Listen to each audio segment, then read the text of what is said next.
حضرت امام احمد بن حنبل فرماتے میں غلام خریدنے گیا.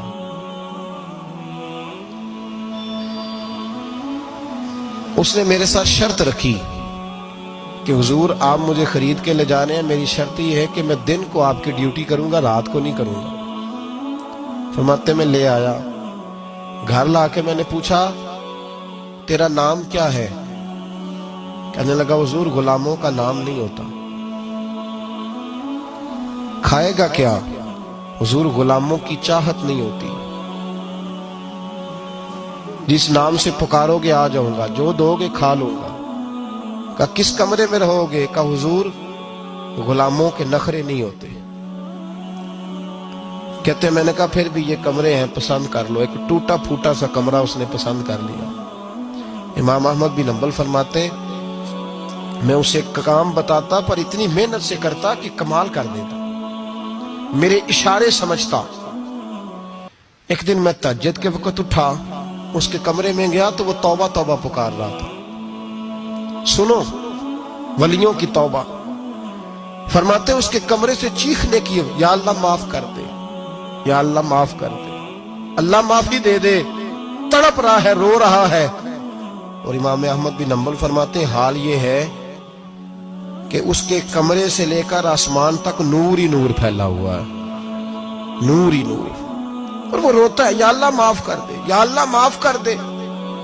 فرماتے میں سوچنے لگا معافی کس چیز کی مانگ رہا ہے. فرماتے وہ خود ہی بولا. اور معافی دیکھو بھائی، توبہ دیکھو اللہ والوں کی. کہنے لگا اے اللہ میں تیرا بندہ ہوں، تو نے زندگی دی، نعمت دی، آنکھیں دی، کان دیے، سانسیں چلائی، بغیر مانگے سارا کچھ دیا.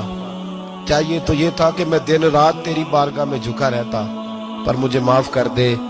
میرے اوپر امام احمد بن حنبل کے بھی حقوق ہے، میرے مالک کا بھی حق ہے، اس لیے میں دن سارا عبادت نہیں کر سکتا، بس 5 نمازیں پڑھ سکتا ہوں.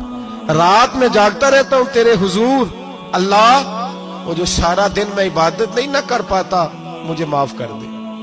خدایا میری غلطی معاف کر دے، اللہ مجھے بخش دے. اور راتی ساری کر کر زاری، نیند اکھاں تھی توندے، فجر اوہی گناہگار کا آمن. سب تو نہیں، یا اللہ چاہیے تھا میں 24 گھنٹے سجدے کرتا.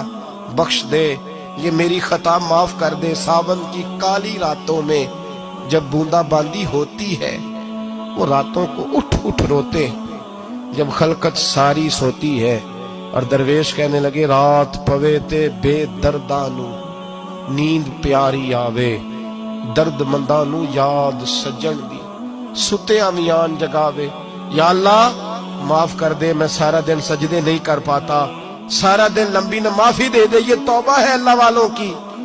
امام احمد بن حنبل فرماتے فجر کے وقت وہ میرے ساتھ مسجد گیا، میں نے اس کا چہرہ دیکھا، میں اس کو کونے میں لے گیا. میں نے کہا جا تو اللہ کی رضا کے لیے آزاد ہے، جا میں اپنے حق معاف کرتا ہوں، مکان تیرے پاس رہے گا، کھانا تجھے ملے گا، تو آزاد ہے.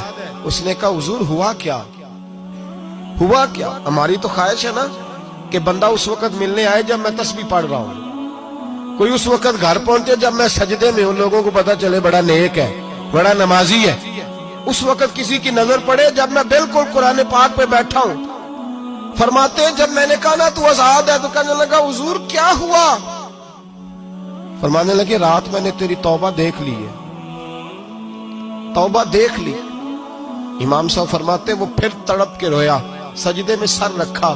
تو نے یہ کیا عجب کیا، مجھ کو بھی فاش کر دیا. میں ہی تو ایک راز تھا سینہ کائنات میں، میں سراپا مخزن راز تھا، میں رہا تھا مدتوں راز میں. یہ تیرا شوق دید کشاں کشاں مجھے بھی کھینچ لایا مجاز میں. اے اللہ پردہ ہی کھول دیا ہے تو نے. یہ عبادتیں، یہ توبہ، یہ ریاضتیں، یہ تیرا میرا راز تھا. اللہ تو نے پردے ہی کھول دیے، مہربانی کر مجھے پردہ پوشی عطا فرما. اللہ معاف کر دے، مجھے پردہ پوشی عطا کر. حضرت امام احمد بن حنبل فرماتے ہیں سجدے میں اس نے بلند آواز سے اللہ اکبر کہا، پھر وہ گرا، اس کی روح پرواز کر گئی، پرواز کر گئی، چلا گیا، رخصت ہو گیا. یہ عاشق کا جنازہ ہے، ذرا دھوم سے نکلے، محبوب کی گلیوں سے ذرا گھوم کے نکلے. او بھائی اس بات پہ بھی توبہ ہے کہ یا اللہ میں سارا دن نفل نہیں پی، یہ اللہ کے ولیوں کی توبہ، سارا کچھ کر کرا کے نا، سارا کچھ کر کرا کے پھر بھی معافی، ڈیوٹیاں کر کے ساری پھر بھی معافی، یا اللہ معاف کر دے، سارا دن عبادت کر کے پھر بھی اللہ بخش دے۔ وہ نیکوکار ہونے کے باوجود توبہ کرتے ہیں، یہاں گناہگار ڈٹے ہوئے، ڈٹ گئے۔ توبہ بندے کو اللہ کے قریب کر دیتی ہے۔ ہم لوگ کہتے ہیں گناہ ہوں گے تو توبہ کریں گے نا، اور ہمارے زمانے میں تو گناہگار ہے ہی نہیں، سارے نیکوکار ہیں۔